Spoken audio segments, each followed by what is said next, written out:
Warga memindahkan puluhan makam keluarga mereka yang terbawa pergerakan tanah di Kampung Cigintung, Desa Pasir Munjul, Kecamatan Sukatani, Purwakarta, Jawa Barat. Warga kesulitan mencari makam karena tanah sudah bergerak sejauh 30 meter. Warga dan tim gabungan bergotong royong membantu proses pemindahan sejumlah makam yang bergeser akibat tanah yang bergerak. Hingga hari Minggu kemarin, saudara, sebanyak 26 makam sudah dipindahkan dan masih ada puluhan lagi yang menunggu untuk ditangani. Selain sulit mencari makam yang telah bergerak, akses jalan yang rusak dan terputus juga membuat warga kesulitan untuk memindahkan jenazah. Proses pemindahan makam, kasihan sama udah ke bawah longsor, yang udah dipindahkan evakuasi 26, yang belum dievakuasi masih banyak. Iya. Ini rencananya dipindahkan ke mana, Pak? Rencananya dipindahin ke Kampung Sukamulya. TPU atau masih makam keluarga? Makam keluarga. Tim penyelamat gabungan mengumpulkan pengungsi yang tersebar di sejumlah titik ke gedung olahraga desa. Ini dilakukan untuk mempermudah penanganan korban tanah bergerak. Karena di antara korban, saudara, sudah ada yang mengeluh sakit. Sedikitnya ada 48 warga yang dipindahkan ke GOR untuk mendapatkan bantuan logistik dan juga kesehatan.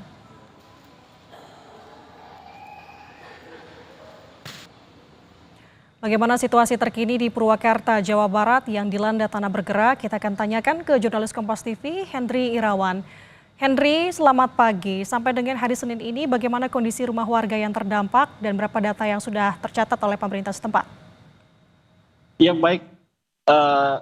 Pemirsa, dapat kami sampaikan bahwa kondisi tanah bergerak di lokasi di Kampung Cigintung dan Kampung Sukamulya, Desa Pasir Munjul, Kecamatan Sukatani, Purwakarta, Jawa Barat ini terus bergerak. Pantauan dari pihak BPBD, kerusakan rumah yang diakibatkan tanah bergerak ini pun terus bertambah. Rumah yang mengalami rusak berat dari awalnya 48 saat ini bertambah menjadi 58 rumah yang rusak berat dari 80 yang mengalami kerusakan ringan hingga berat. Adapun untuk pergeseran tanah yang terjadi di lokasi tersebut saat ini sudah bergeser sejauh 20 hingga 30 meter. Selain merusak rumah, akses jalan pun terputus dan nyaris tidak bisa dilalui oleh kendaraan dan hanya bisa berjalan kaki.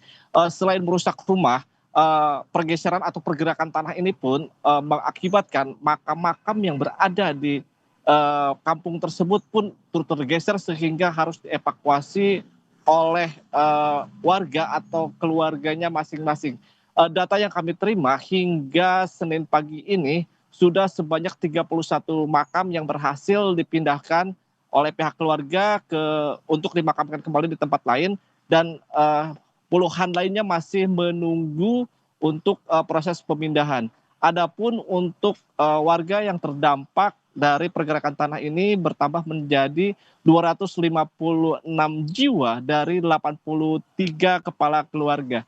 Sementara kondisi di pengungsian sendiri, warga saat ini sudah mengisi GOR Pasir Munjul, milik Desa Pasir Munjul yang memang disiapkan oleh pihak desa dan pihak BPBD untuk dihuni atau untuk sementara ditinggali oleh para pengungsi yang tidak bisa mengungsi ke tempat saudara ataupun ke tempat lainnya. Data yang kami terima bahwa pengungsi di lokasi GOR yang berada di belakang saya ini pun bertambah dari awalnya hanya 48 jiwa hingga Senin pagi ini menjadi 63 maksud kami 68 warga dari 21 kepala keluarga. Untuk kebutuhan para pengungsi sendiri secara umum telah terpenuhi, namun beberapa keluhan warga sudah merasakan sakit mulai dari sakit kepala, mual dan gangguan pencernaan, sementara anak-anak pun sudah mulai ada yang terserang pilek, batuk dan lainnya. Untuk penanganan kesehatan sendiri di pos siaga bencana ini sudah disiapkan tim medis yang selalu berjaga untuk memeriksa kesehatan para pengungsi di lokasi pengungsian ini. Nanda. Baik, Henry, dengan kondisi pengungsi yang seperti tadi Anda katakan bahwa saat ini sudah banyak juga yang mengalami sakit begitu. Apa kebutuhan yang paling dibutuhkan oleh pengungsi saat ini? Apakah obat-obatan juga sudah memadai di sana atau seperti apa? Untuk obat-obatan sejauh ini laporan atau informasi yang kami terima sudah disiapkan dan ada, bahkan secara rutin pihak medis melakukan pemeriksaan terhadap para pengungsi yang mengeluhkan sakit maupun pengungsi yang mengadukan kondisi kesehatan tubuh mereka masing-masing.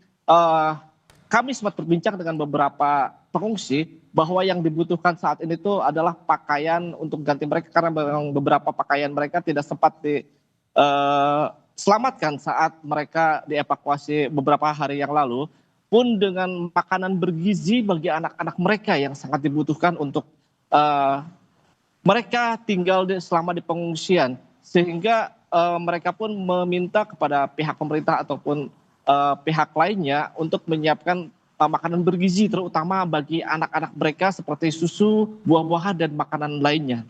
Nanda.